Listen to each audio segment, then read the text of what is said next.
Morning, नमस्कार मित्रांनो, पुन्हा एकदा नवीन ब्लॉगमध्ये आपल्या सर्वांचं स्वागत। मित्रांनो, आज मी आलो आहे वीर जिजामाता उद्यान भायखळा येथे आणि येथे भरलेला आहे 27वा मुंबई पुष्प महोत्सव। म्हणजे इकडे फळांच्या झाडांचं फुलांचं प्रदर्शन भरलेलं आहे। हे 2024 मधलं हे बिग म्हणजेच मोठं प्रदर्शन ह्या वीर जिजामाता उद्यानमध्ये भरलेलं आहे आणि ते कव्हर करण्यासाठी आज आपण वीर जिजामाता उद्यानमध्ये आलेलो आहोत। त्याची लास्ट तारीख आहे मित्रांनो 2 फेब्रुवारी ते 4 फेब्रुवारीपर्यंत होतं आणि याचं टायमिंग आहे सकाळी 8 ते रात्री 8। चला तर आतमध्ये जाऊया आणि वेगवेगळे फुलांची झाडं, फळांची झाडं आणि कोणकोणत्या प्रकारचे वृक्ष आहेत त्याची माहिती घेऊया। चला, मुंबई पुष्प महोत्सव 2024 आणि इथून आपल्या आजच्या शूटला सुरुवात करूया आपण। चला,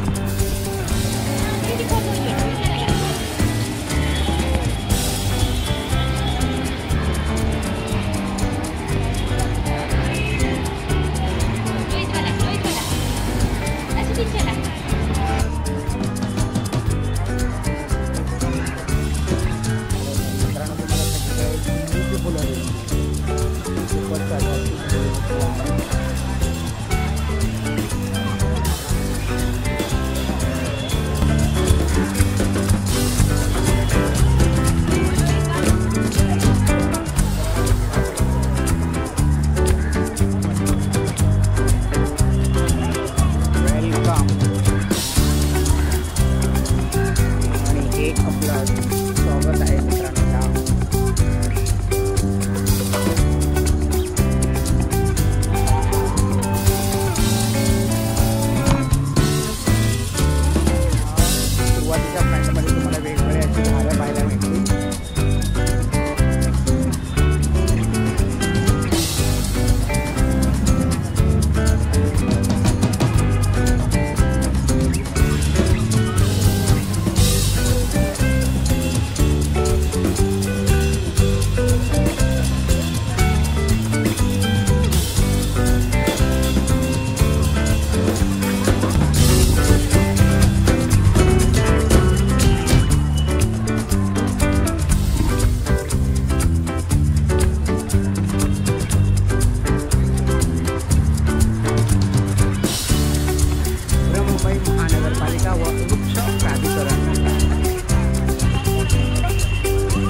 आपलं हेलिपॅड आहे, हेलिकॉप्टर आहे. आणि इकडे तुम्ही बघाल हा टायरांपासून आणि लाकडांचा वापर करून बनवलेला हा एक रणगाडा आहे. खूपच छान असं बनवलं आहे. हे आहे मुंबईच्या वातावरणात येणारी इनडोअर आणि आउटडोअर झाडं इकडे तुम्हाला पाहायला मिळतील. इकडे खूप सारे असे गुलाब दिसतात. तर ह्या गुलाबांबद्दल आपण आता माहिती घेऊया. आपल्यासोबत आहेत. त्याचं नाव काय तुमचं? गोवर्षला. हां, काय सांगायला आहे गुलाबांबद्दल? गुलाबांबद्दल हे टच गुलाब आहे. आता सध्याला आपण जे रेग्युलर वापर करतो ना, हां, सेंटेड वगैरे ते दुसरे आले, पण हे असे कळी गुलाब आहेत. वेगवेगळे प्रकार आहेत काय? हो, वेगवेगळे प्रकार. एक 4-5 कुठले प्रकार आहेत? येल्लोवाला येईल, हा पिंकमध्ये व्हाईट येईल, हां हा वेरिकेटेड येत आहे एक तिकडे. हां, भरपूर कलर आहे. अच्छा. रोज डेला वगैरे यूज करतो ना, तसे रोज येते आता सध्याला अवेलेबल. अच्छा, रोज डेसाठी हा आहे रोज डे स्पेशल. ओके. हा येल्लो दिसतो तो कोणत्या प्रकारातला आहे? हा येल्लो तो पण डचमध्येच येतो. हा डचमध्ये. ओके. किती प्रकारचे गुलाब असतात साधारणतः? बरेच प्रकार, एक 9-10 प्रकार आहेत. 9-10 प्रकारचे गुलाब असतात. त्यातले काही सांगाल निवडक? 9-10 म्हणजे डच व्हरायटी येते, स्प्रेवाली येते, हां, अजून एक सेंटेड म्हणून येते आणि गावठी म्हणून येते. ते पण गावठीला थोडं वास वगैरे जास्त असतो. ओके.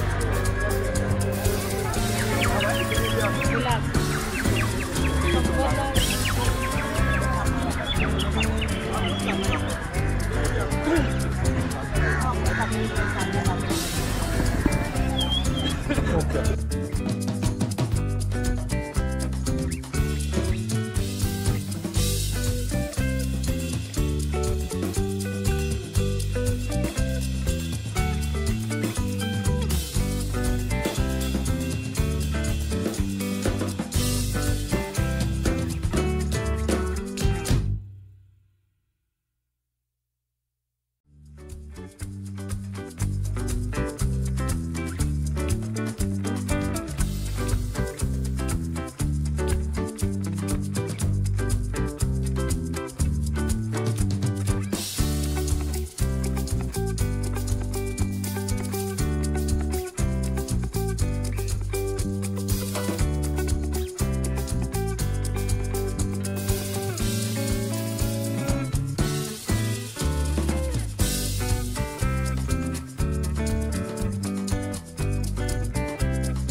मित्रांनो खूप सुंदर असं प्रदर्शन आहे आपण बघतोय आणि त्यामधला हा एक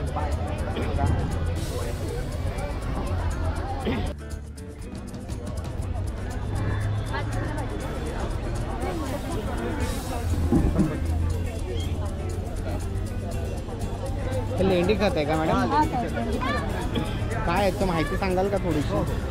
ह्याच्या स्पेशलिटी काय माहिती आहे का? झाडांची एकतर ग्रोथ चांगली होते, किडी लागत नाही. काय माहिती आहे का? ह्याच्यामध्ये ना लेंडी खतामध्ये गोमूत्र मिक्स आहे.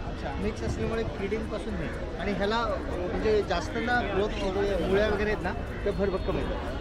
चांगल्या प्रकारे रोवले जातात. आजूबाजूला काही मुंगी वगैरे फिरकली जात नाही आणि त्याच्यावरती फंगस वगैरे येत नाही. आणि फुलांची चांगली म्हणजे फुलं असेल तर फुलांची ग्रोथ चांगली होते, फळं असेल तर फळं चांगलं आणि चविष्ट. म्हणजे हे कसं म्हणजे त्याच्यात रासायनिक असं काही नसल्यामुळे ना ते एकदम तुम्हाला ओरिजिनल मिळणार त्याचा. हा असा त्याचा वापर आहे. आणि सर आठवड्यातून आहे ना थोडंसं चमचभर टाकलं किंवा महिन्यातून 1-2 वेळा टाकलं तरी चालतं आणि वरून थोडंसं पाणी एवढंच त्याला पोषक आहे. कारण हे लेंडी जे आहे ना सर, अशी जर ठेवलीत ना तो वर्षभर तशीच राहते, वर्षानंतर ती फुटते, एवढी त्याची पॉवर असते.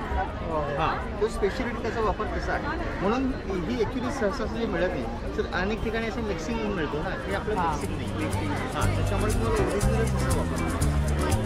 मित्रांनो, हे आहे लेंडी खत जे आपण झाडांनाही वापरू शकतो. तुम्हाला ह्या प्रदर्शनामध्ये इकडे स्टॉल नंबर वगैरे काय 42 नंबर स्टॉलला भेट द्या, मला इकडे लेंडी खत मिळून जाईल.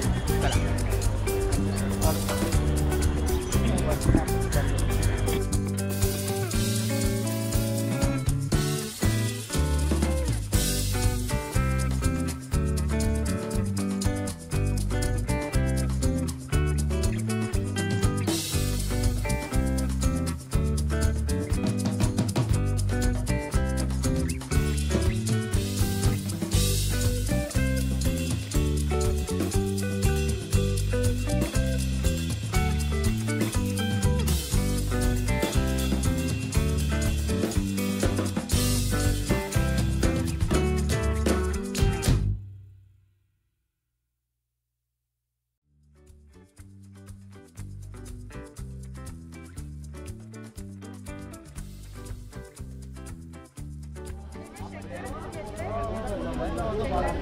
नमस्कार काका. नमस्कार.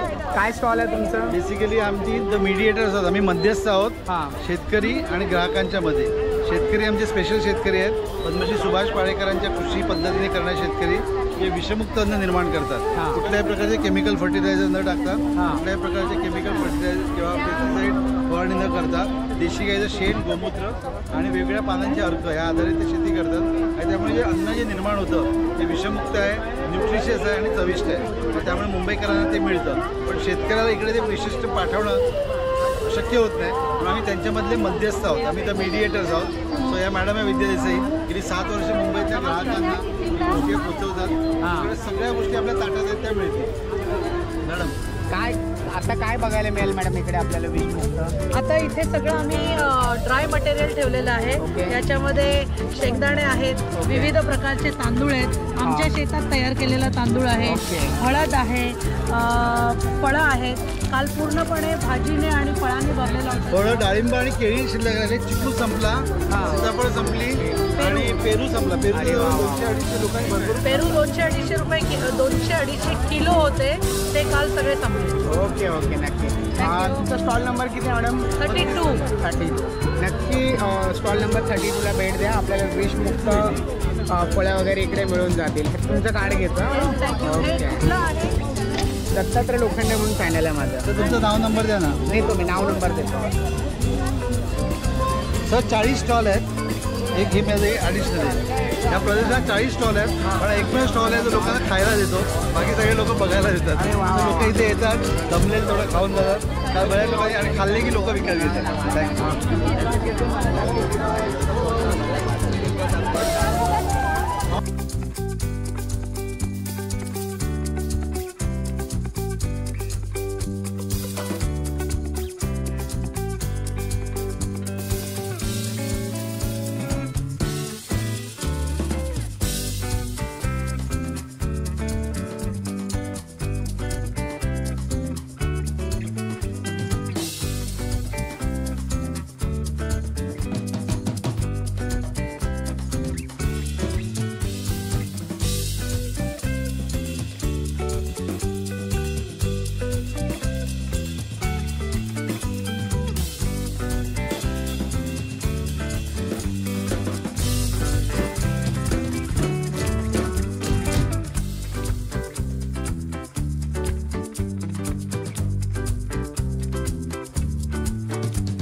सो मित्रांनो हे होतं आपलं बृहन्मुंबई महानगरपालिकेचं वीर जिजामाता उद्यानमध्ये भरलेलं प्रदर्शन.